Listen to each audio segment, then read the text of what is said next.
नमस्कार मित्रों, मैं नागेंद्र दुबे आप सभी लोगों को किरातार्जुनीयम के प्रथम सर्ग का अध्ययन करा रहा हूँ। यह वीडियो मुख्य रूप से बीए प्रथम वर्ष के छात्रों के लिए नितांत उपयोगी है, क्योंकि यह उनके पाठ्यक्रम का पाठ्यवस्तु है जिसका अर्थ उन्हें जानना है। श्लोकों के मध्य से कुछ प्रश्न आते हैं, उनको समझना है। प्रिय विद्यार्थियों, हमने आपको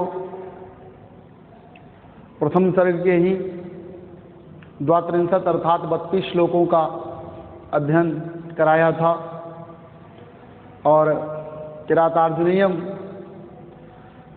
स्वनामधन्य कवि महाकवि भारव जी की एकमात्र कृति है, जिसमें कुल 18 सर्ग 1030 या 1040 श्लोक हैं, जिसकी प्रसिद्ध टीका घंटापथ है, जो कि महोपाध्याय कोलाचल मल्लिनाथ विरचित है। हमने आपको इसी संदर्भ में बताया था कि किरातार्जुनीयम यह जो ग्रंथ है वह बृहत्त्रयी के अंतर्गत गिना जाने वाला ग्रंथ है। इसकी गणना बृहत्त्रयी के महाकाव्यों में प्रथम महाकाव्य के रूप में निर्धारित है। अन्य दो महाकाव्य जो हैं वे महाकवि माघ प्रणीत पुष्पालवधम और महाकवि श्रीहर्ष प्रणीत नैषधीय चरितम है। तो किरातार्जुनीयम महाकाव्य जो है 18 सर्गों का है, शिशुपालवधम जो है वह 20 सर्गों का है, और नैषधीय चरितम जो कि श्रीहर्ष की रचना है उसमें 22 सर्ग 2830 श्लोक हैं। तो ये एक बात और इसमें बताना चाहूँगा कि यह जो हमारा प्रथम सर्ग है, तो किरातार्जुनीयम के प्रारंभिक 3 सर्गों को पाषाणत्रय की संज्ञा दी गई है। प्रारंभिक 3 सर्गों को पाषाणत्रय कहा गया है, क्योंकि इसके जो प्रारंभिक 3 सर्ग हैं वे अपेक्षाकृत अधिक कठोर हैं। फिर धीरे धीरे अन्य सर्ग जो हैं वो ठीक है सरस होते चले जाते हैं, लेकिन प्रारंभिक 3 सर्ग जो है वो अत्यधिक कठोर है। उसके लिए पाठक को बड़ी सावधानी से और बड़ी ही चैतन्यता के साथ श्लोकों का पारायण करना होता है, तभी वह भारवी जी के अर्थ गौरव को समझ पाता है। अन्यथा की स्थिति में तो आप समझ ही रहे हैं कि नारिकेल फल सम्मितम बचो भारवेह, वाणी जो भारवी की है वो नारियल फल के समान है ना। तो कहने का मतलब वो द्राक्षा पाक नहीं है, बल्कि वह नारिकेल फल सम्मित है। तो इस तरह से तमाम सारी उक्तियाँ हैं वह आप समझ ही रहे हैं। तो कहने का भाव अब जो है आपको बड़े ही चैतन्यता से प्रथम सर्ग के श्लोकों को समझना है, जिनमें से 32 श्लोकों का पारायण आपने किया। अब मैं 33वें श्लोक पर प्रकाश डालता हूँ। आप जानते हैं कि महाकवि भारवी की जो एकमात्र कृति किरातार्जुनीयम है, उसके प्रथम सर्ग में 2 वक्ता हैं। पहला वक्ता तो वनिचर है और उसके बाद दूसरा वक्ता कौन है, तो दूसरा वक्ता द्रौपदी है। दोनों लोगों का श्रोता के रूप में अगर देखा जाए तो श्रोता युधिष्ठिर महाराज ही हैं। वनिचर भी अपनी बात युधिष्ठिर से कह रहा है और द्रौपदी भी अपनी बात को युधिष्ठिर से ही कहती है। ठीक है, देखिए बात यह है कि यद भर्तुरेव हितम इक्षति तत् कलत्रम। कलत्र का अर्थ होता है पत्नी, और पत्नी वही है जो हर्षण पति का हित चाहे। द्रौपदी में एक आदर्श छत्राणी और एक आदर्श पत्नी के भी गुण निहित हैं। पति है ना आकर के अगर शत्रु के शौर्य और उसके पराक्रम का वर्णन करे तो फिर एक आदर्श पत्नी में ईर्ष्या और उसका क्रोध जगना स्वाभाविक है। तो वह जिस क्रोध से और जिस ईर्ष्या से जल रही है वह उसी ईर्ष्या क्रोध और उसी है ना भावों को युधिष्ठिर में जगाने का प्रयास कर रही है। तो इसी क्रम में उसने 2-3-4 श्लोक आपको है ना उस 2-3-4 श्लोकों के माध्यम से उसने युधिष्ठिर के भीतर जो अग्नि है, जो क्रोधाग्नि है, उसको प्रज्वलित करने की चेष्टा कर रही है। और इसी क्रम में अब वह जो है वह यह कहना चाह रही है, यह बताना चाह रही है कि व्यक्ति के जीवन में कहीं ना कहीं क्रोध का भी बहुत बड़ा स्थान होता है। यदि क्रोध सफल है तब वह बहुत बड़ा लक्ष्य व्यक्ति हासिल कर सकता है। यदि व्यक्ति क्रोध करना जानता है नहीं, क्रोध शून्य है या अनुचित स्थान पर क्रोध कर रहा है, तो निश्चित रूप से वह पतन को प्राप्त होता है। तो जीवन में कहीं ना कहीं क्रोध भी आवश्यक है और वह क्रोध अगर हमारा सफल है, उचित स्थान पर है, तो निश्चित रूप से वह हमें लाभ प्रदान करता है। परंतु जो लोग है ना सफल क्रोध करना नहीं जानते हैं, तो वो चाहे मित्र बन जाएं तो आदर को प्राप्त नहीं करते, और वे अगर लोगों के शत्रु बन जाएं तो लोग उनसे डरते भी नहीं हैं। तो कहने का मतलब क्रोध जो है अगर वह सफल है तो हमारे लिए बहुत बड़ा एक है ना वरदान सा सिद्ध हो जाता है। यह बात जो है महाकवि भारवी जी ने द्रौपदी के माध्यम से हम लोगों को बताने का प्रयास किए हैं। तो आइए हमारे साथ हम आप 33वें श्लोक का पारायण करते हैं, जिसमें द्रौपदी जो है एक सफल क्रोध, एक व्यक्ति के लिए सफल क्रोध कितना आवश्यक है, इस बात पर प्रकाश डालते हुए कह रही है क्या? अबंध्य कोपस्य विहन्तुरापदां भवन्ति वश्याः स्वयमेव देहिनः अमर्षशून्येन जनस्य जन्तुना न जात हार्देन न वेद्विषादरः अबंध्य कोपस्य विहन्तुरापदां भवन्ति वश्याः स्वयमेव देहिनः। बड़ी ऊंची बात भारवी जी बताना चाह रहे हैं द्रौपदी के माध्यम से हम समस्त जनमानस को, कि बंध कोप, बंध माने होता है निष्फल, और कोप माने क्रोध। बंध माने बाँझ जिसमें फल ना लगे, तो ये क्या हो गया है ना निष्फल। तो अबंध्य कोपस्य अर्थात निष्फल क्रोध, और अगर इसको कर दें ना बंध्या इति अबंध्या अर्थात हो जाएगा सफल, है ना। जो क्रोध असफल ना हो अर्थात सफल कोपस्य, सफल क्रोध, जिनका क्रोध कैसा है सफल क्रोध है। और विहंतुरापदाम, और बोले आपदाम विहंतु, और जो आपदा को नष्ट करने वाले, जो विपत्तियों को दूर करने वाले लोग हैं, है ना। ऐसे लोगों के वस्याह माने वश में, ऐसे लोगों के वश में देहिना माने समस्त प्राणी स्वयमेव भवन्ति, अपने आप हो जाते हैं। बात समझ रहे हैं? क्या कहा कि अबंध्य कोपस्य विहन्तुरापदां भवन्ति वश्याः स्वयमेव देहिनः। बोले जो देहिना देही प्राणी लोग स्वयमेव वश्याः भवन्ति, अपने आप उसके बस में हो जाते हैं, उसे बस में नहीं करना पड़ता है। बोले कौन लोग? बोले जो पहली बात तो अबंध कोपस्य, जो सफल क्रोध वाले हैं, जिनका क्रोध सफल है, या जो सफल क्रोध करने वाले हैं, और जो आपदाम विहन्तु, आपदा को नष्ट करने वाले हैं। ऐसे लोगों के है ना बस में देहिना स्वयमेव भवन्ति, समस्त प्राणी स्वयं उनके वशीभूत हो जाते हैं, उन पर उसे अधिकार नहीं करना पड़ता है, वे उसके वैसे ही है ना उसे स्वामित्व रूप में स्वीकार कर लेते हैं, उसे अपना राजा मान लेते हैं, उसे अपना आदर्श मान लेते हैं। किन लोगों को? पहली बात तो जो अपनी आपत्ति को, अपनी विपत्ति को, अपनी विपदा को विहंत माने है ना नष्ट करने वाले हैं, और जो सफल क्रोध वाले हैं, ऐसे पुरुषों के, ऐसे व्यक्तियों के वश में देहिना स्वयमेव भवन्ति, समस्त प्राणी जो है उसके स्वयं क्या होते हैं वशीभूत हो जाते हैं। और फिर कह रहे हैं क्या? अमर्षशून्येन जनस्य जन्तुना न जात हार्देन न वेद्विषादरः।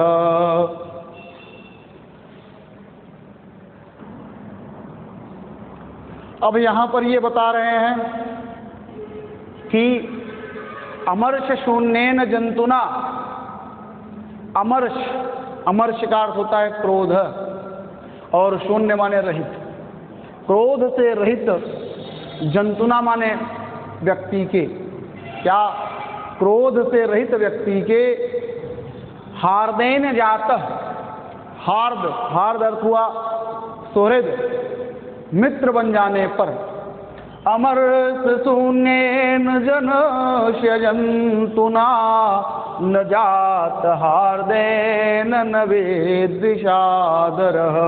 बोले अमर्षशून्येन जन्तुना, कैसे प्राणी के? तो बोले अमर्ष शून्य न। अमर्ष शून्य अर्थात क्रोध रहित जंतु के, क्रोध रहित व्यक्ति के हार्देन जात, क्या हो जाने पर, मित्र बन जाने पर, जनस्य माने लोगों का, न विद्विषादर, इस पद को ध्यान रखिए, इसको तोड़ेंगे तो ये सभंग श्लेष है, श्लेष मूलक पद है ये, इसके दो अर्थ हो जाएंगे। पहला अर्थ ये होगा कि विद्विषा धन आदर, और एक हो जाएगा नहीं, विद्विषा धन दर, और एक बनेगा विद्विषा धन आदर। यहाँ पर ध्यान में इतना ले लेंगे तो हो जाएगा क्या, विद्विषा धन दर, और फिर हो जाएगा कि विद्विषा धन आदर। ठीक है, दरह का अर्थ होता है भय, और विद्विषा, विद्विषा माने शत्रु, और दर का अर्थ भय। लेकिन अगर विद्विषा धन आदर कर देंगे तो शत्रु इधर होगा ही, आदर माने आदर, सम्मान। ठीक है, तो बोले क्या कि अमर्ष शून्येन जनस्य जंतुना न जात हार्देन न विद्विषादरः। बोले अमर्ष शून्य, क्रोध रहित जंतु के, क्रोध रहित व्यक्ति के हार्देन जात है, सुहृद बन जाने पर, मित्र बन जाने पर, जनस्य माने लोगों का, उसे आदरः न, आदर नहीं प्राप्त होता है, लोगों के द्वारा उसे सम्मान नहीं प्राप्त होता है। और फिर कह रहे हैं क्या, विद्विषा जात, और शत्रु बन जाने पर भी जनस्य माने लोगों के द्वारा न दरह, उससे भय नहीं होता है। बात आप समझ में आई कि अगर वह हार्देन जाता है, यदि वह मित्र बनता है, कौन सा, तो बोले अमर्ष शून्येन जंतुना।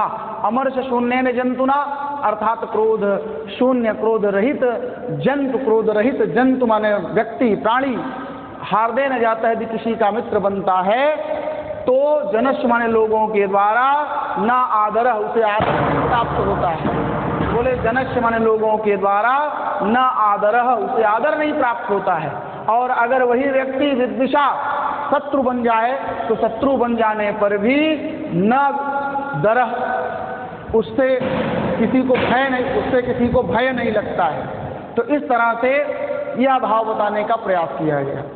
तो आप समझ गए कि व्यक्ति को सदैव व्यक्ति के भीतर सफल क्रोध का भाव होना चाहिए। प्रस्तुत श्लोक में क्लेश मूलक अलंकार है,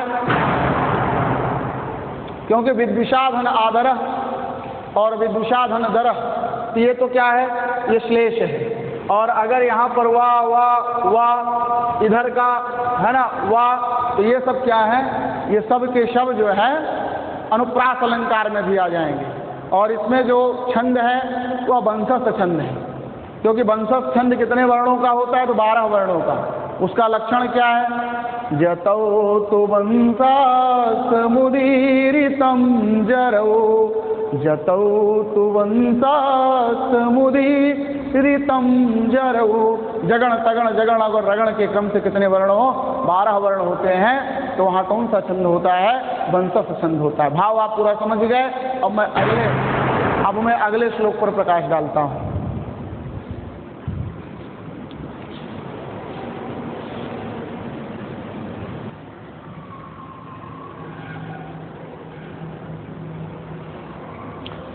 यह जो श्लोक है, यह 34वां श्लोक है, और इस श्लोक में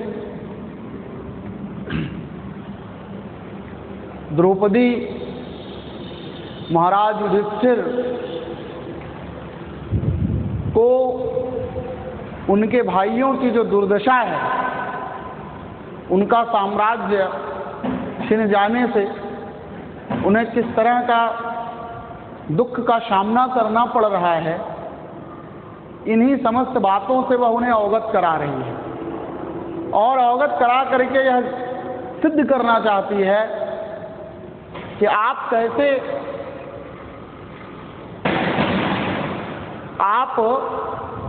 कैसे इस दुख का सामना कर रहे हैं, और आपका हृदय जो है वो धैर्य के सागर को पार क्यों नहीं कर रहा है, अर्थात आपके हृदय से धैर्य क्यों नहीं नष्ट हो रहा है। आप संधि की जो शर्तें हैं उसी के अनुरूप ही आप चल रहे हैं।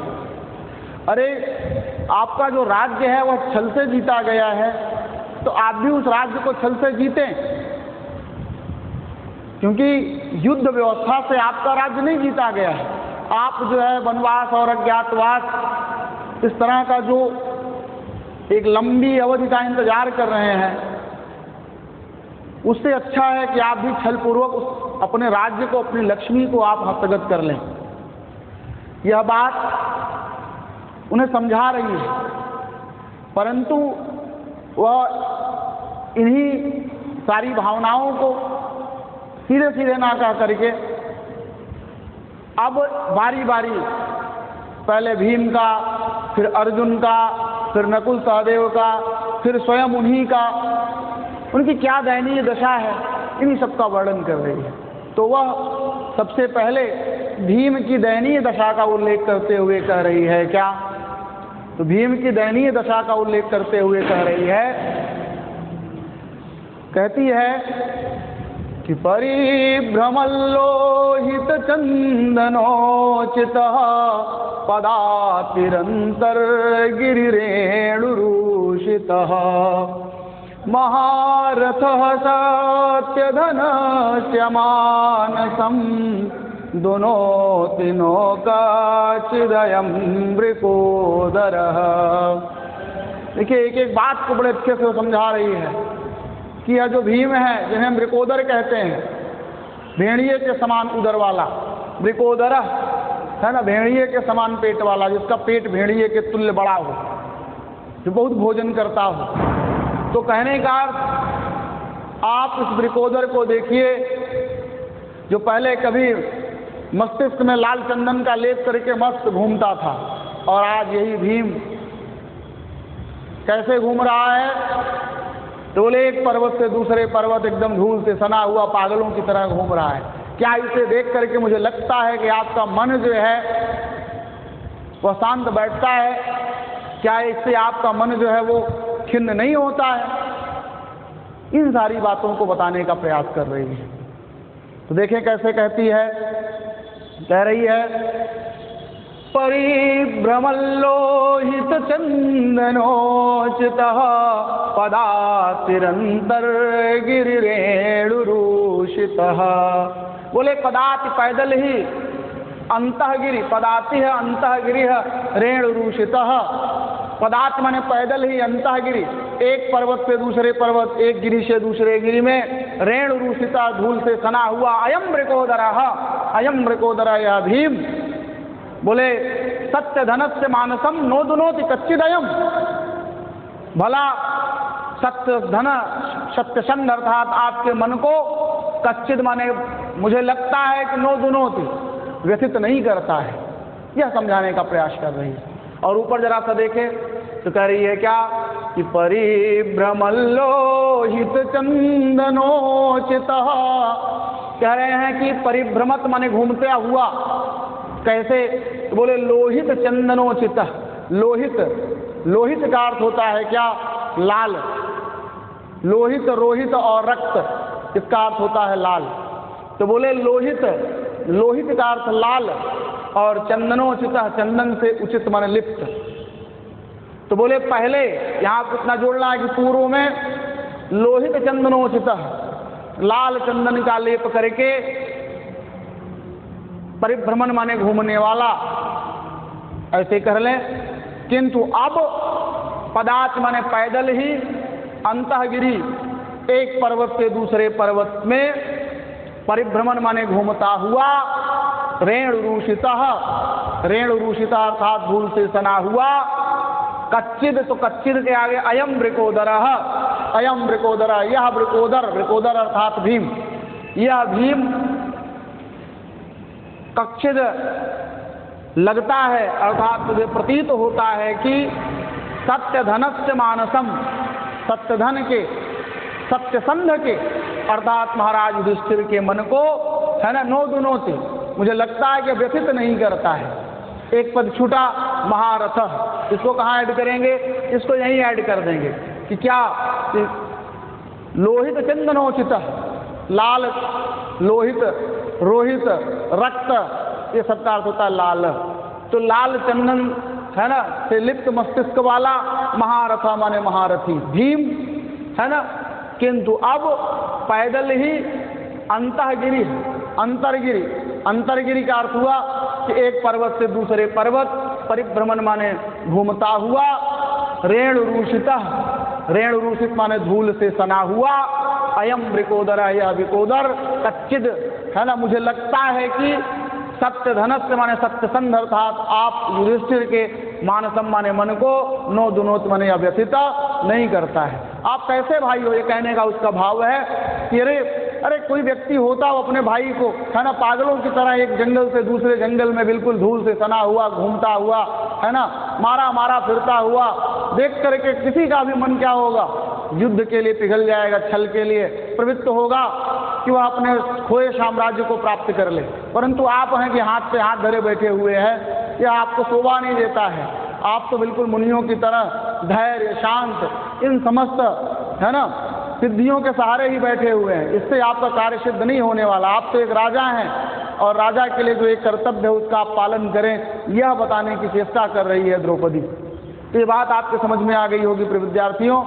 आगे जो है इसमें छंद कौन सा है, तो छंद जो है वो कौन सा है, वंशस्थ छंद है। और वंशस्थ छंद का लक्षण क्या होता है, तो वो तो आप जान ही रहे हैं कि जतौ तो वंशा समुदीरितम जरऊ, जगण तगण जगण और रगण के क्रम से कुल कितने वर्ण आ जाएं, 12 वर्ण आ जाएं, तो वहाँ पर कौन सा छंद होता है, वहाँ वंशस्थ छंद होता है।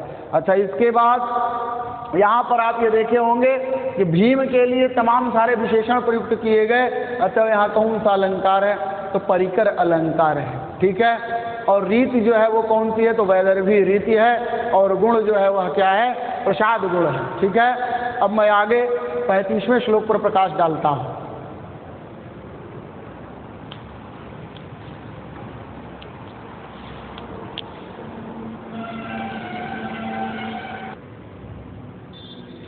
तो अब इस 35वें श्लोक के माध्यम से द्रौपदी जो है वह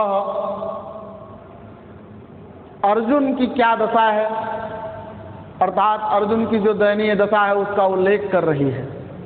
उसका उल्लेख करते हुए कह रही है क्या कि विजित्य प्राज्यमयाक्षद उत्तरान्।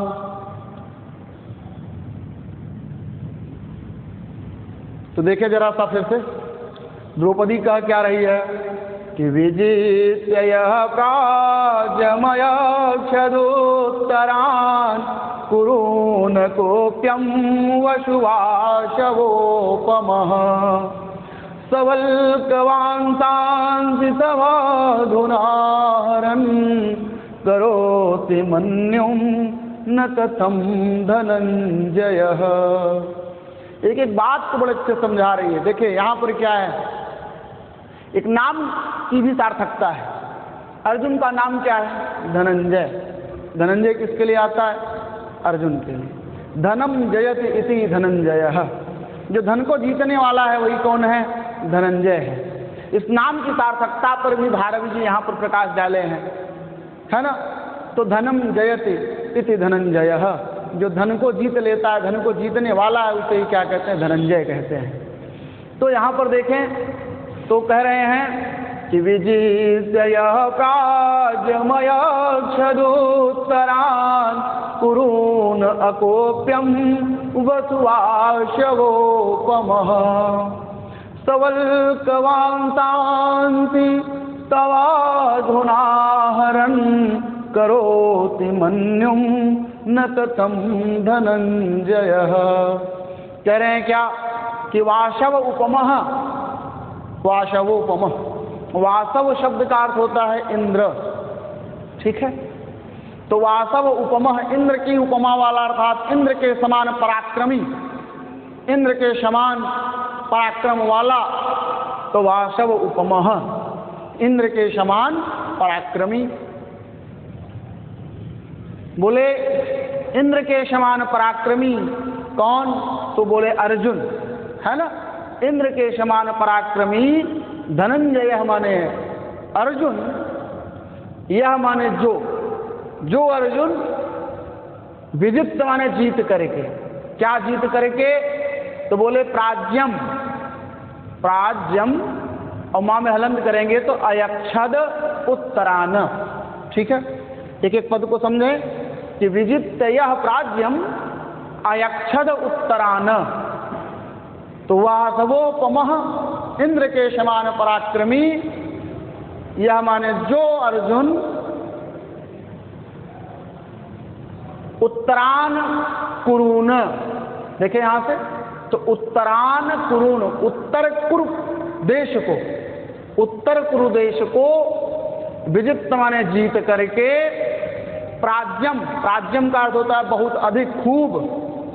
यहां पे हलंत करेंगे अकुप्यम वसु अयक्षद। समझ में आया? तो क्या हो जाएगा कि वाशवोपमः यह उत्तरान कुरून विजित्य प्राज्यम अकुप्यम वसु अयक्षद। फिर कह रहे हैं क्या कि स धनंजय अधुना वल्कवांसांसि तव अहरन कथम मन्यु न करोति। ठीक है, ये इसका पदान्वय रहा। तो अब एक एक बात को समझाता हूं कि वासवोपमः, वासव उपमः इंद्र के समान उपमा वाला या इंद्र के समान पराक्रमी, है ना। जिस अर्जुन ने, यह माने जिस अर्जुन ने उत्तरान, यहाँ छोटा हुआ है तो उत्तरान कुरून नाम हलंत होकर के अकुप्यम, तो अकुप्यम पद की व्याख्या मैं करूंगा। पहले उत्तरान कुरून विजित्य, है ना, वासवोपमः यह उत्तरान कुरून विजित्य। बात समझ रहे हैं? इंद्र के समान पराक्रमी यह माने जो अर्जुन उत्तरान कुरून विजित्य, उत्तर कुरु प्रदेश को, है ना, उत्तर कुरु देश को विजित्य माने जीत करके, प्राज्यम माने बहुत अधिक प्रचुर मात्रा में, आकुप्यम वसु अयक्षद, यहां से अयक्षद, अयक्षद माने प्रदान किया था आपको। क्या प्रदान किया? तो बोले अकुप्यम वसु अयक्षद, है ना, अकुप्य। और कैसा अकुप्य? बोले प्राज्यम, प्राज्यम माने बहुत ज्यादा। और अकुप्य, तो पहले कुप्य समझो क्या है। कुप्य माने होता है जैसे तांबा, सीसा इत्यादि की जो मुद्रा, उसको कुप्य कहते हैं। और स्वर्ण और चांदी की जो मुद्रा है, जो रजत और स्वर्ण है, तो उसको अकुप्य कहते हैं। अब समझ में आया? तो बोले जो तांबा कांसा ना हो, अर्थात सोना चांदी, उसको कहेंगे अकुप्य। कुप्य का अर्थ होता है तांबा कांसा, तो इससे जो बनी मुद्राएं उसको कुप्य कहते हैं। और जो कुप्य ना हो, है ना, जो तांबा सीसा कांसा ना हो, तो वो कौन है? सोना और चांदी। तो सोना को स्वर्ण और चांदी को रजत संस्कृत में कहते हैं। तो यहाँ क्या हो जाएगा? अकुप्यम, अकुप्यम का अर्थात स्वर्ण और रजत रूपी, है ना, वसु माने संपदा को अक्षर माने प्रदान किया था। और समझ में आ गई कि इंद्र के समान पराक्रमी जो अर्जुन, है ना, उत्तरान कुरून विजित्य, उत्तर कुरु प्रदेश को जीत करके, प्राज्यम माने बहुत अधिक, अकुप्य वसु अयक्षत माने कि स्वर्ण और रजत रूपी संपदा को प्रचुर मात्रा में प्रदान किया था। स धनंजय, वही धनंजय या वही, है ना, इंद्र, सॉरी वही अर्जुन, तव तुम्हारे लिए, अधुना माने इस समय, आहरण माने ला रहा है। क्या ला रहा है? बोले जंगल में, कोष्ठक में, जंगल में, इस जंगल में क्या ला रहा है आपके लिए? तो बोले वलकल वांसांसि, ये आपके लिए वलकल, वलकल का अर्थ होता है पेड़ की छाल से बना हुआ वस्त्र, उसको कहते हैं वलकल वस्त्र। समझ में आया? तो बोले क्या? तवल्कवांसांसि तवाधुनाहरन् करोति मन्युम न कथम धनंजय। बोले शाह माने वही, है ना, अर्जुन, आज वही वीरता और पराक्रम शौर्यता से युक्त अर्जुन, जिसने पहले आपको उत्तर कुरु प्रदेश को जीत करके प्रचुर मात्रा में स्वर्ण और रजत रूपी संपदा को प्रदान किया। शाह माने वही अर्जुन, अधुना माने इस समय, तव माने तुम्हारे लिए, वलकल वांसांसि अहरन, क्या ला रहा है? वलकल वस्त्रों को ला रहा है, पेड़ की छाल से बने हुए वस्त्रों को ढो रहा है। कितने शर्म की बात है कि एक वीर योद्धा इसका इस कृत्य को करे, है ना। फिर आगे कह रहे हैं कथम धनंजय, कि भला कैसे यह धनंजय, है ना, इसको धनंजय को देख करके मन्युम न करोति, आपको क्रोध नहीं आ रहा है। भला इस कृत्य को भी देख करके, अर्जुन को ऐसा करता हुआ देख करके, कथम मन्युम न करोति, मन्यु माने क्रोध, मन्यु माने क्रोध। कथम मंजुम न करो, भला महाराज आप क्रोध क्यों नहीं करते हैं? अरे आपके भीतर तो क्रोध जग जाना क्या है, स्वाभाविक है। इस तरह का जो योद्धा हो, जो महारथी हो, वह सामान्य वस्तु है ना, बंचरों की भांति लकड़ी और छाल को ढो रहा है, इससे ज़्यादा शर्म की बात क्या हो सकती है? और इतने पर भी आपको क्रोध नहीं आ रहा है, ये बड़ा है ना चिंता का विषय। इस तरह से द्रौपदी जो है वह युधिष्ठिर को बार बार अपनी गर्भोक्ति से उनके भीतर क्रोधाग्नि को उत्पन्न करने की चेष्टा कर रही है। तो इसी क्रम में उसने अब है ना इसी क्रम में उसने इंद्र के समान पराक्रमी अर्जुन की जो दयनीय दशा थी उसको दिखलाई, उसका वर्णन किया। और इस श्लोक में वंशस्थ छंद है। कौन सा छंद है? तो वंशस्थ छंद है। और वंशस्थ छंद का लक्षण क्या है कि जतौ तु वंशस्थ मुदीरितम जरौ, जगण तगण जगण और रगण के क्रम से जिसमें कितने वर्ण हो, तो 12 वर्ण हो, उसे कहते हैं वंशस्थ छंद। और इसमें अलंकार कौन से हैं? तो अलंकार अगर आप देखना चाहें तो यहाँ पर वाह, यहाँ का वाह और यहाँ का वाह, फिर इधर का वाह, इस तरह से है ना वाह पद की कई बार आवृत्ति होने के कारण यहाँ पर कौन सा अलंकार है? तो अनुप्रास अलंकार है। ठीक है। और रीति कौन सी है? तो वैदर्भी रीति है, जो कि उनके पूरे प्रथम सर्ग में है। और छंद तो आपको बता ही दिए वंशस्थ है। अलंकार जो है वो आपका क्या है? अनुप्रास है। गुण की बात करें तो गुण क्या है? प्रसाद है। ठीक है। तो प्रिय विद्यार्थियों, आशा करता हूँ आपके समझ में आया होगा। अब मैं 36वें श्लोक पर प्रकाश डालता हूँ, जो इस प्रकार है।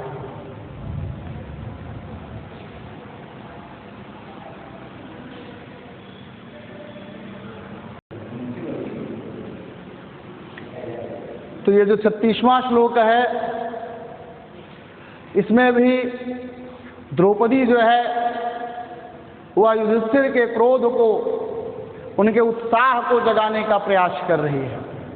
द्रौपदी सबसे पहले भीम की दयनीय दशा का उल्लेख की। इसके प्रसंग के विषय में बात कर रहा हूं प्रिय विद्यार्थियों, इसी के प्रसंग से संबंधित जो बातें उसी का उल्लेख कर रहा हूं कि द्रौपदी ने सबसे पहले महाराज युधिष्ठिर के उत्साह क्रोध को जगाने के लिए उसने भीम की दयनीय दशा का उल्लेख की। तदुपरांत उसने अर्जुन की दयनीय दशा का, और अब इसी क्रम में वह माद्री के पुत्र नकुल और सहदेव जिनके नाम हैं, उनके दयनीय दशा का उल्लेख कर रही है। क्योंकि उसे ज्ञात है कि एक साधारण व्यक्ति, एक सामान्य व्यक्ति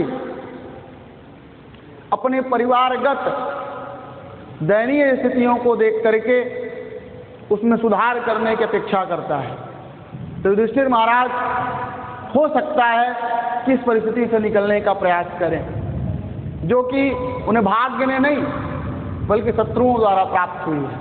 तो इसी क्रम में वह कह रही है, अर्थात नकुल और सहदेव की दयनीय स्थिति का उल्लेख करते हुए कह रही है, वनांत सया कठिनी कृताकृति कचाचितो विश्वविवाग जागजौ कथं त्वमेतौ धृतिसंयमौ यमौ विलोकयन् उत सहसेन बाधितुम्।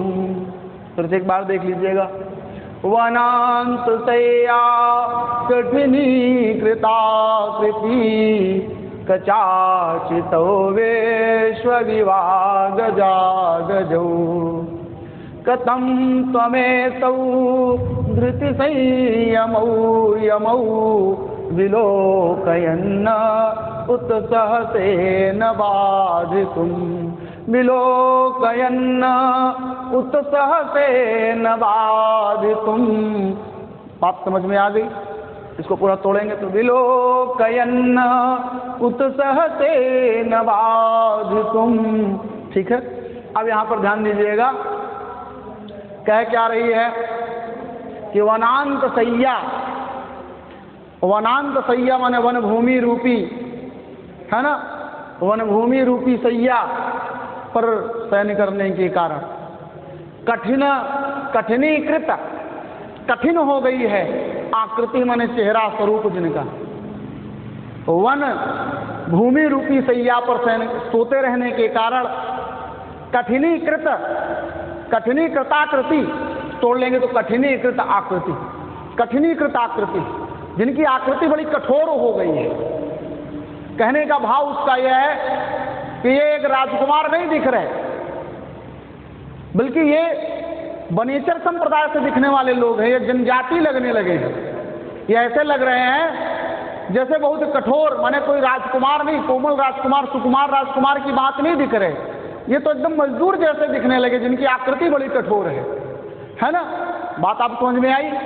तो वनांत सया कठिनीकृताकृति कचाचितो विश्वगिवा गजा गजौ।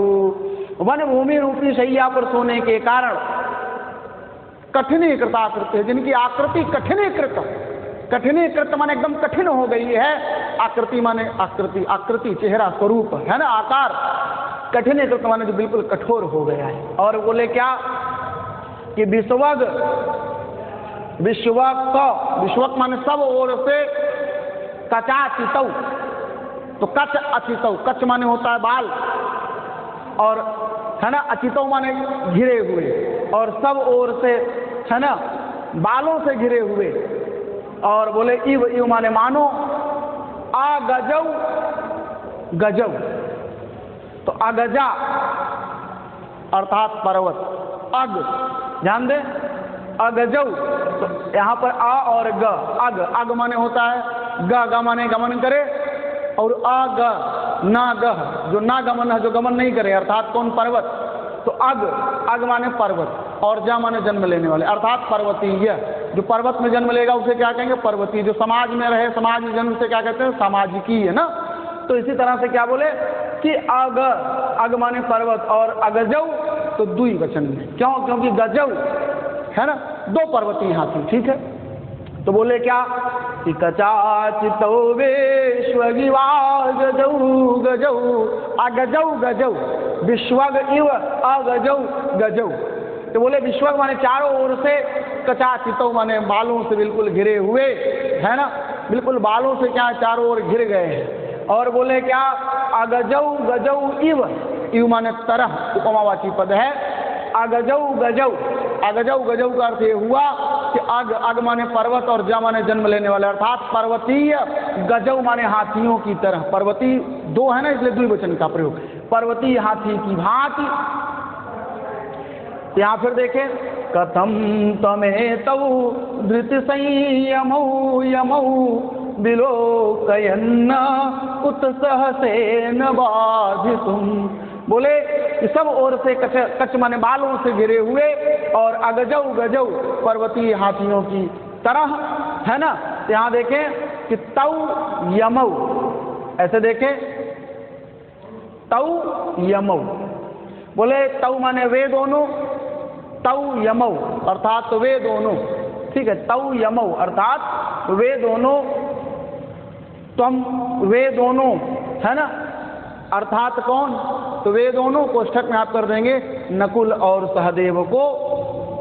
विलोकयन माने देखने पर या उन्हें देख करके, तुम माने तुम, धृत संयमौ अपने धैर्य और संयम को, बाधितुम माने त्यागने के लिए, है ना, त्यागने के लिए। कथम माने भला क्यों, न उत्साह से, क्यों उत्साह नहीं कर रहे हो, क्यों प्रयास नहीं कर रहे हो। अब एक एक बात समझ में आ गई। तो बोले क्या कि वनांत सैया, वन भूमि रूपी सैया पर सोने के कारण कठिनीकृत माने कठोर हो गई है आकृति, जिनकी स्वरूप जिनका बिल्कुल कठोर हो गया है। और विश्वग कचाचितो माने सब और बालों से घिर गए हैं, है ना, सब और बालों से घिरे हुए। अगजौ गजौ पर्वतीय हाथियों की तरह। तौ यहाँ पर देखे तम एतौ, है ना, तम एतौ। तो तम एतौ माने एतौ यमौ माने ये दोनों, कौन, कोष्ठक में नकुल और सहदेव। त्वम माने तुम्हें, तुम्हारे, है ना, एतौ यमो, इन दोनों अर्थात कौन, नकुल और सहदेव को, विलोकन माने देख करके, त्वम माने तुम, धृति संयमौ, धैर्य और संयम को, बाधितुम माने त्यागने के लिए, कथम न उत्साह से, भला क्यों नहीं उत्साह कर रहे हो, अर्थात इनकी दुर्दशा को देख करके तो आपने धैर्य और संयम को त्याग दीजिए। ये जो शर्त लगा करके बैठे हो कि वनवास और अज्ञातवास, ये है ना, इसका, इस संधि का उल्लंघन करो और छल पूर्वक, कपट पूर्वक, जैसे भी सके साक्ष्यम समाचरित हो सके आप अपने राज्य को हस्तगत करने का प्रयास करें, ये कहने को उसका भाव है। तो यहाँ पर पर्वतीय हाथियों से तुलना किसकी की गई, तो ये आप समझ रहे होंगे कौन, नकुल और सहदेव, है ना। उसका कहने का भाव यह है कि बिल्कुल मजदूर जैसे दिख रहे हैं, चारों ओर में बाल दाढ़ी कुछ नहीं बना, अर्थात एकदम बिल्कुल जंगली दिख रहे हैं, और है ना, इस तरह अपने भाइयों की दुर्दशा को देख करके भी आपका धैर्य और संयम बाधितुम न, है ना, परित्याग करने के लिए कथम न उत्साह से, आप क्यों नहीं उत्साह कर रहे हो, आपको तो, है ना, ये देख करके क्रोध आ जाना चाहिए, आप बड़े भाई हो और आपके रहते आपके छोटे भाइयों की ये दुर्दशा है। अब बात समझ में आ गई। तो इस तरह से यह भाव जो है द्रौपदी जो है पूरा आरोपित करना चाह रही है किसमें, युधिष्ठिर जी के हृदय में, ताकि उनके हृदय में कोपाग्नि उत्पन्न हो और उसका फल यह हो कि खोया हुआ वैभव पांडवों को पुनः प्राप्त हो। अच्छा, अब यहाँ पर ध्यान दीजिएगा कि अगर अलंकार की बात करें तो यहाँ पर देखें तो यहाँ पर जो है ये क्या है, गजऊ गजऊ, और यहाँ देखें तो यमऊ यमऊ, है ना। इस तरह से यहाँ पर क्या हो जाएगा, ये जो है यमक अलंकार हो जाएगा। एक ही शब्द की क्या है, आवृत्ति भी है, परंतु उसका अर्थ जो है वह क्या है, अलग अलग है, इसलिए यहाँ पर ये कौन सा अलंकार होगा, यमक अलंकार होगा। बात समझ में आया। तो ये यमक अलंकार है, और छंद तो आप समझ ही रहे हैं, छंद जो है वो कौन सी है, तो वंशज छंद है। और वंशज छंद का क्या लक्षण है, जतौ तु वंशा समुदीरितम जरऊ, जगण तगण जगण और रगण के क्रम से कितने वर्ण आए, 12 वर्ण आते हैं, तो प्रत्येक पाद में, प्रत्येक चरण में, तो वहाँ वंशज छंद होता है। ठीक है। रीति जो है वो वैदर्भी रीति है, क्योंकि किरातार्जुनीयम के प्रथम सर्ग में पूर्ण रूप से कौन सी छंद है, तो वैदर्भी रीति है, वैदर्भी रीति, और छंद जो है वंशज छंद है। अगर हम अलंकार की बात करें तो यमक अलंकार जो है वो यहाँ पर सर्वोपरि है, और गुण की बात करें तो क्या है, प्रसाद गुण है। ठीक है। अब मैं आगे इसके 37वें श्लोक की व्याख्या आप तक पहुँचाने का प्रयास करता हूँ, जो कि इस प्रकार है।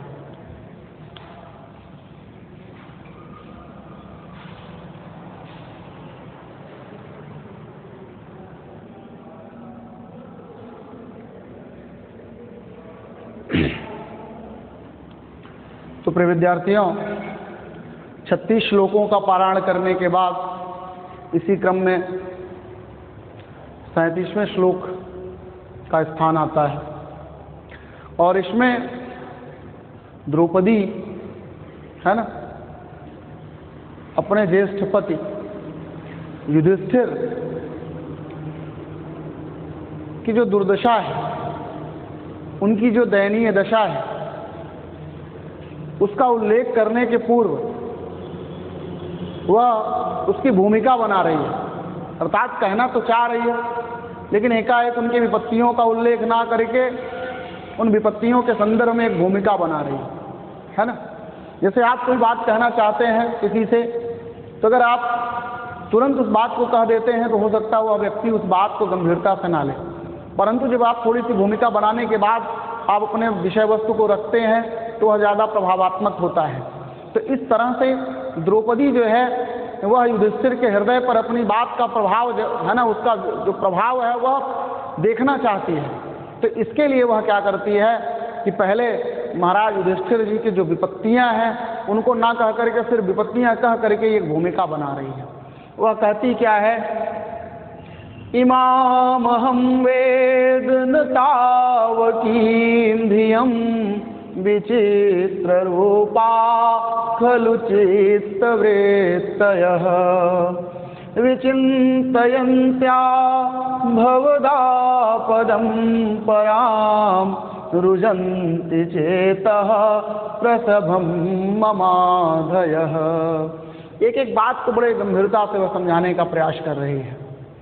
तो यहाँ पर जरा सा देखें तो आपसे कभी कभी अर्थ तो मैं बता ही रहा हूँ, लेकिन इसके पहले इस बात को थोड़ा सा ध्यान दें। यह जो पंक्ति है है ना, ये अपने आप में बड़ी महत्वपूर्ण है। और यह एक सूक्ति के रूप में भी आपसे अन्य परीक्षाओं में माने यहाँ भी पूछेगा, और फिर टीएसटी, पीएचटी, एलटी इत्यादि कोई भी परीक्षा दे रहे हैं नेट वगैरह, तो उसमें अगर किरातार्जुनीयम पाठ्यक्रम में है, वैसे है ही, तो उसमें ये चीज़ आपसे पूछेगा कि विचित्र रूपा खलु चित्तवृत्तयः, इस सूक्ति का वक्ता कौन है? तो द्रौपदी है।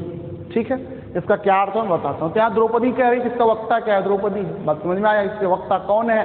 तो द्रौपदी है। तो बोले क्या? इमामहं वेद न तावकी धियं विचित्र रूपा खलु चित्तवृत्तयः विचिन्तयन्त्या भवदापदं परां रुजन्ति चेतः प्रशभं ममाधयः।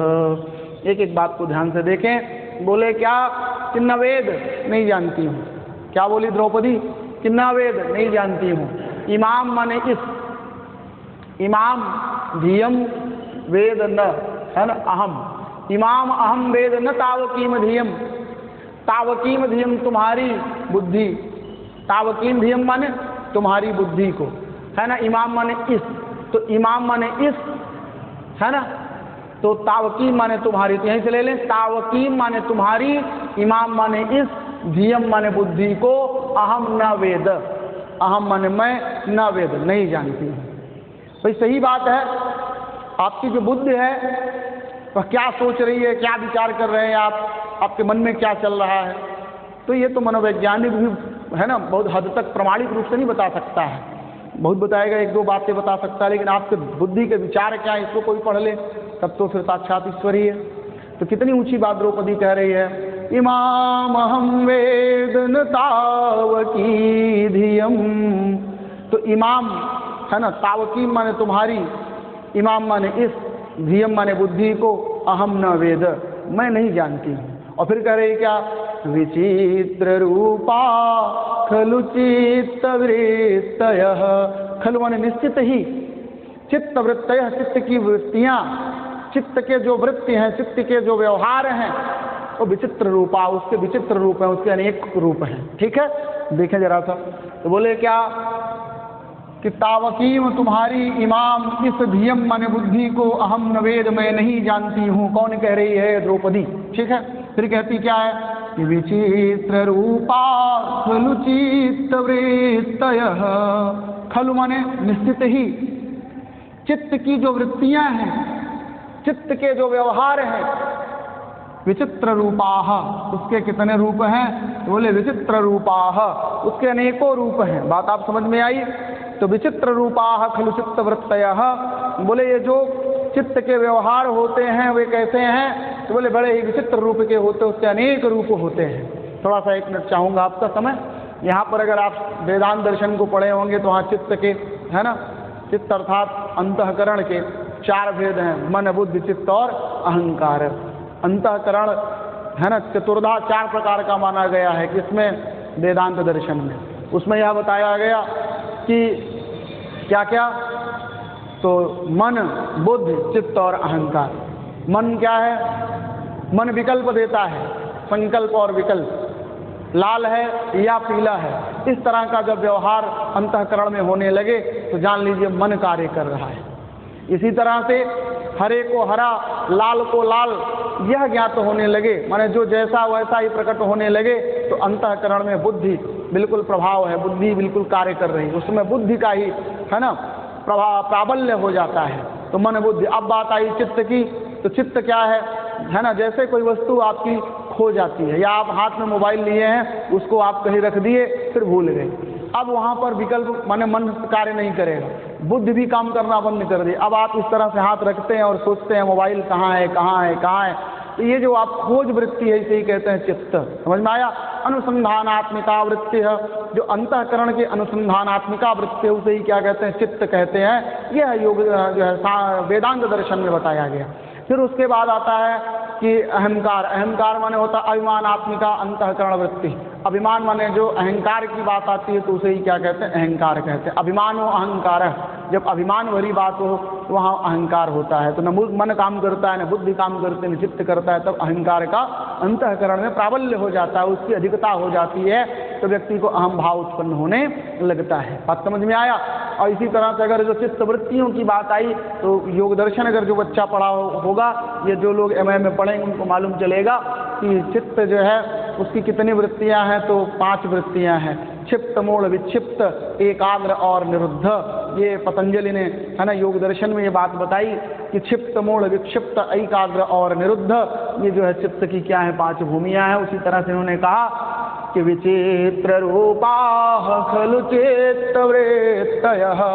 इससे है ना 12वीं के पांडित्य का भी ज्ञान हो जाता है। वो दर्शन विद थे, दर्शन को जानते थे।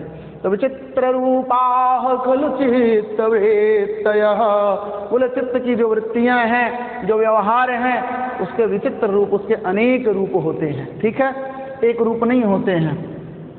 विचिन्तयन्त्या भवदापदं परां रुजन्ति चेतः प्रशभं ममाधयः।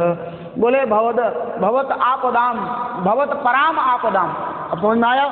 भवत पराम आपदम, भवत माने आपकी, पराम माने है ना बड़ी बड़ी, आपदा माने विपत्तियों को, आपकी महान विपत्तियों को, विचिन्तयन्ता माने सोचते हुए, आपकी है ना महान विपत्तियों पर विचिन्तयन्ता माने विचार करते हुए। बोले मम आधयः, मम माने मेरी, अर्थात द्रौपदी की, मम माने मेरी, आधयः माने जो दुष्ट मानसिक व्यथाएं, आधया माने आदि, आदि माने मानसिक व्यथाएं। तो मेरी जो मानसिक व्यथाएं हैं वह चेता माने मन को, अर्थात मेरे मन को प्रसभम रुझन्ति, क्या करते हैं? प्रसभम रुझन्ति। प्रसभम का अर्थ हुआ कि बलपूर्वक, है ना, प्रसभम अर्थात बलपूर्वक, रुझन्ति माने क्या करते हैं? क्षत विक्षत कर देते हैं। किसको क्षत विक्षत कर देते हैं? बोले चेता, चेता माने मेरे मन को बिल्कुल क्षत विक्षत कर देते हैं। समझ में आया क्या? आप भवताम पराम आपदम, भवदाम माने आपकी, पराम आपदम महान विपत्तियों को, विचिन्तयन्ता माने विपत्तियों के विषय में विचार करते हुए, मम आधय माने मेरी जो आदि है, आदि माने मानसिक जो व्यथाएं, आदि और व्याधि, व्याधि जो है वो शारीरिक होती है और आदि जो है वो मानसिक होती है, इसलिए कहते हैं कि आदि और व्याधि। तो आदि माने होता है मानसिक कष्ट और व्याधि का अर्थ होता है शारीरिक कष्ट। ठीक है, तो बोले ममाधय, मम धन आधय, आधय का अर्थ हो गया कि शारीरिक नहीं बल्कि क्या, मानसिक व्यथाएं, है ना। जैसे माता जी बीमार हैं तो आप बोलते हैं यार बड़े परेशान हैं, तो माता जी को कष्ट है ना, उनको शरीर में कष्ट है, लेकिन आपके क्या है, मन में कष्ट है, यही व्यथा है। अब समझ में आया? किसी रिश्तेदार का पैर टूट गया, सॉरी इस तरह की घटना ना ही घटे, परंतु क्या जैसे सूचना आपको प्राप्त होती, किसी का एक्सीडेंट हुआ, पैर टूट गया, आप बड़े मुंह लटका के बैठे हुए होते, ये क्या है? ये जो है आपके अंदर एक है ना, मतलब उसके प्रति जो संवेदना प्रकट कर रहे हैं वही मानसिक व्यथा है। अब समझ में आ गया? तो आपके कष्ट नहीं, आपके मन में कष्ट है। तो बोले ममाधय, जैसे यहाँ पर क्या है, आपत्ति विपत्ति किसकी है? युधिष्ठिर की, और उस विषय में कौन खिन्न हो रहा है? तो द्रौपदी, तो द्रौपदी की मानसिक व्यथाएं हो गई। समझ में आया? तो बोले क्या कि जो शारीरिक है वो व्याधि और जो मानसिक उसे आधि। तो बोले क्या ममाधय है, ये जो मेरी मानसिक व्यथाएं हैं वे चेता माने मेरे मन को, प्रसभम माने बलपूर्वक, रुझन्ति माने क्षत विक्षत कर देती, मेरे मन को बिल्कुल है ना नष्ट छिन्न भिन्न कर देती। यह आप कहने का भाव है द्रौपदी का। कौन? तो भवदाम है ना, पराम आपदम, आपकी इस महान विपत्ति को देख करके कि आप तो आप कष्ट में है, आपके पूरे भाई कष्ट में, आपकी पत्नी कष्ट में है, अर्थात आपको कहीं से कोई भी सुख नहीं, विधाता का यह जो चक्र है, इस तरह की जो आपके ऊपर विपत्ति आ पड़ी, इस विपत्ति को सोच करके मेरी जो मानसिक व्यथाएं हैं वे मेरे मन को बिल्कुल छिन्न भिन्न कर दिया करती। बात आपको समझ में आई? तो प्रस्तुत श्लोक का अगर वक्ता देखेंगे तो कौन है? द्रौपदी है ना। इसका श्रोता कौन है? तो युधिष्ठिर महाराज जी हैं। और यहाँ पर यह जो एक सूक्त है कि विचित्र रूपा खलु चित्त वृत्तयः, यहाँ पर जो है इस सूक्ति में यह बात बताई गई कि भिन्न भिन्न प्रकार की क्या होती हैं, मन के व्यवहार होते हैं, और जिसके मन में जो चलता है वो उसी तरह का कार्य करता है। परंतु मैं आशा यही करूँगी कि आप है ना हम लोगों को भी ध्यान में रखें और अपने भाइयों की भी दुर्दशा को देख करके अब आप राज्य को प्राप्त करने का क्या करें, चेष्टा करें। यह कहने का भाव है किसका?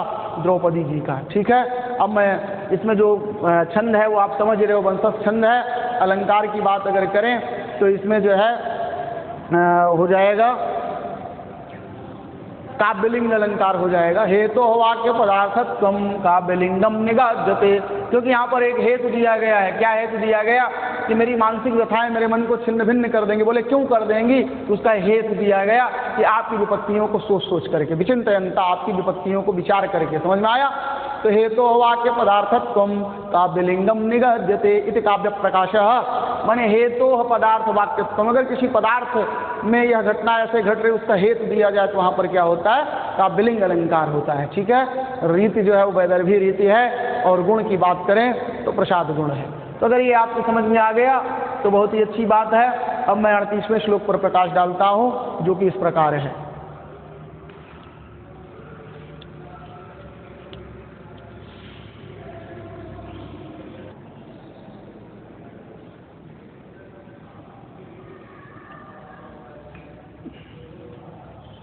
प्रिय विद्यार्थियों, अब मैं 38वें श्लोक की व्याख्या करता हूँ।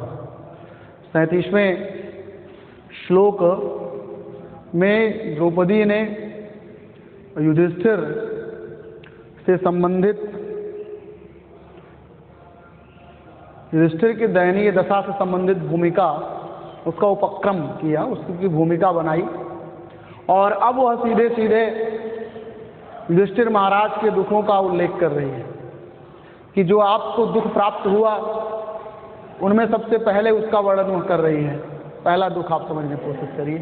तो यहाँ पर महाराज युधिष्ठिर की स्वयं की जो दयनीय दशा हो गई है उसका उल्लेख करके द्रौपदी कह रही है क्या?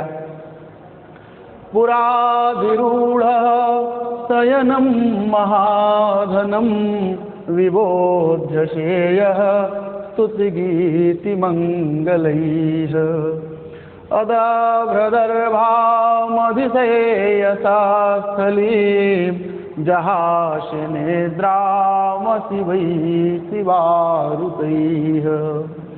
एक बात यहाँ पर ध्यान दें, यह युधिष्ठिर की स्वयं की दुर्दशा है, उसमें सबसे पहला जो दुर्दशा उनकी क्या है उसी को उल्लेख करके कह रहे, जो उसके मन में आ गई बात, उसी बात को कह रही है। कौन? द्रौपदी। पुराधिरूढ़ शयनम महाधनम विबोध्य श्रेयः स्तुतिगीति मंगलैः। बोले कि पुरा माने पहले, यह माने जो, तो यह पुरा महाधनम शयनम अधिरूढ़ च स्तुतिगीति मंगलैः विबोध्य से स युधिष्ठिरः, स अर्थात युधिष्ठिरः अधुना, इतना आप जोड़ ले, दर्भा अदभ्र स्थलीम अधिशय्य अशिवैः शिवारूतैः निद्राम जहासि। यह इसका अन्वय रहा। अब इसके अनुवाद पर मैं बात करता हूँ। यह इसका अन्वय रहा, अन्वय के बाद इसका अनुवाद ध्यान दे। तो बोले यह माने जो राजा युधिष्ठिर, पुरा माने पहले, महाधनम शयनम, महाधन शयन, महाधन का अर्थ हुआ कि बहुमूल्य, शयनम माने क्या हुआ कि बहुमूल्य बिस्तर पर, अधिरूढ़ा माने लेटे हुए, यह जो राजा युधिष्ठिर पुरा पहले महाधनम शयनम, बहुमूल्य बिस्तर पर, बहुमूल्य आसन पर, अधिरूढ़ा माने लेटे हुए, और स्तुति गीति मंगलैः, और बोले मंगलैः माने मंगल सूचक एवं स्तुति परक, गीत माने गीत से, विबोध्य से माने जगाए जाते थे, स वही अर्थात आप, दर्भा है ना, दर्भाम ऐसा शब्द है। दर्भ अर्थ कुशा, दर्भ माने होता है कुशा, और अदभ्र माने होता है व्याप्त। तो बोले क्या? अदाभ्रदर्भामधिशय्यसा स्थलीं जहास्य निद्रामसि वै शिवारूतैः। बोले अदभ्र माने होता है व्याप्त, और दर्भ माने कुशा, और उसी का द्वितीय में लेंगे तो हो जाएगा दर्भाम। तो दर्भाम माने कुशाओं से व्याप्त, तो दर्भाम अदभ्र, तो दर्भाम, दर्भ माने कुशा और उसका द्वितीयांत रूप दर्भाम माने कुशाओं से, अद्रभ माने होता है व्याप्त, स्थली माने वन भूमि में, अधिशय्य माने सोते हुए शयन करते हैं। और बोले अशिवैः, यहाँ पर ध्यान दें, जहास निद्राम अशिवैः शिवारूतैः, तो बोले निद्राम अशिवैः, अशिवैः का अर्थ हुआ अकल्याणकारी, शिवा पद है तो शिवा का अर्थ होता है श्रृंगाली, है ना, जिसको स्त्रीलिंग में मादा सियार कह लें, तो श्रृंगाल पुल्लिंग है और श्रृंगाली जो है वह क्या है, स्त्रीलिंग है। तो बोले क्या, इस शिवा, शिवा का अर्थ होता है श्रृंगाली, और है ना, शिवा माने श्रृंगाली, और रूतई है, तो रूतई अर्थ बोली, रूतई का अर्थ क्या होगा, बोली। तो बोले निद्राम शिवैः शिवा रूतैः, तो बोले अशिवैः माने अकल्याणकारी, शिवा माने श्रृंगाली की, है ना, सियारों की, ऊतैः माने बोलियों से, निद्राम जहास, आप निद्रा को क्या करते हो, तोड़ते हो। तो यहाँ पर ध्यान दीजिएगा कि यह माने जो युधिष्ठिर अर्थात जो महाराज पूरा पहले महाधनम शयनम अधिरूढ़, बहुमूल्य बिस्तर पर लेटे हुए और स्तुति गीत मंगलई, स्तुति परक मंगल गीतों से विबोध से माने जगाए जाते थे, सब माने वही युधिष्ठिर महाराज अब दर्भ कुशाओं से अद्रभ माने व्याप्त इस स्थली वन भूमि में अधिशय्य माने सोते हैं, सोते हुए, और अशिवैः अकल्याणकारी अर्थात शिवारूतैः श्रृंगालियों की, सियारों की, श्रृंगालियों की, ऊतैः माने बोली से, अकल्याणकारी, अकल्याणकारी श्रृंगालियों की बोली से, निद्राम जहासी, निद्रा को क्या करते हैं, तोड़ते हैं। तो यह बात जो है द्रौपदी युधिष्ठिर से बता रही है कि एक समय था कि आप महाराज प्रतीत भी हो रहे थे, लेकिन अब आप में महाराज, है ना, आप नाम के ही रह गए हैं। अब आप बंचरों की भांति, बनेचरों की भांति, लकड़हारों की भांति जीवन वृत्ति आपकी है। आप, है ना, कठिन भूमि पर और कुशाओं से व्याप्त भूमि पर सोते हैं और श्रृंगालियों की बोली से क्या है, जगाए जाते हैं। तो आप, इसका जो भाव है वो बता रहा हूँ, तो आप मुख्य रूप से अब आप में महाराज के गुण तो दिखाई ही नहीं देते हैं, अब एक आप सामान्य बनेचर जनजात की भांति प्रतीत हो रहे हो।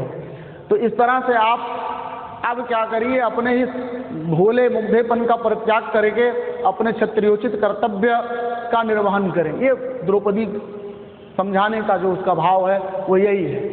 अब यहाँ पर ध्यान दीजिएगा, अगर हम छंद की बात करें तो छंद कौन सा है, तो छंद वंशस्थ छंद है। उसका लक्षण क्या है, जतौ तु वंशा समुदीरितम जरऊ, जगण सगण जगण और रगण के क्रम से कितने वर्ण आने चाहिए, 12 वर्ण आने चाहिए। उसके बाद अगर हम अलंकार की बात करें तो यहाँ पर विषम अलंकार है। कौन सा अलंकार है, तो विषम अलंकार है, ठीक है, ध्यान दीजिएगा। यहाँ पे कौन सा अलंकार है, विषम अलंकार है, ठीक है। अब आप कहेंगे सर ये विषम अलंकार क्या होता है, जब किसी व्यक्ति के स्वभाव को बिल्कुल उलट दिया जाए, कार्य बिल्कुल उलट जाए, ठीक है। जैसे यहाँ पर ध्यान दें तो पहले जो राजा युधिष्ठिर थे वो कैसे थे, तो वे क्या करते थे, तो वे जो है पहले, है ना, पलंग पर, बहुमूल्य पलंग पर सोते थे, लेकिन अब क्या है, कुशाओं से व्याप्त स्थली माने भूमि पर सो रहे हैं, तो बात एकदम उलट गई। इसलिए यहाँ पर क्या है, ये विषम अलंकार है, ठीक है। और गुण की बात करें तो यहाँ पर प्रसाद गुण है, और अगर हम रीति की बात करें तो ये वैदर्भी रीति है। तो प्रिय विद्यार्थियों, आशा करता हूँ हमने आपको, है ना, 33 से लेकर के 38 श्लोक तक जो भी अध्ययन कराए वह आपके लिए बहुत ही उचित एवं महत्वपूर्ण है और आपके समझ में भी आया होगा, ऐसी हमारी आशा है। तो आज के लिए बस इतना ही। अगला जो है इसके, है ना, अगले वीडियो में आपको पढ़ा दूंगा इन्हीं शब्दों के साथ। धन्यवाद।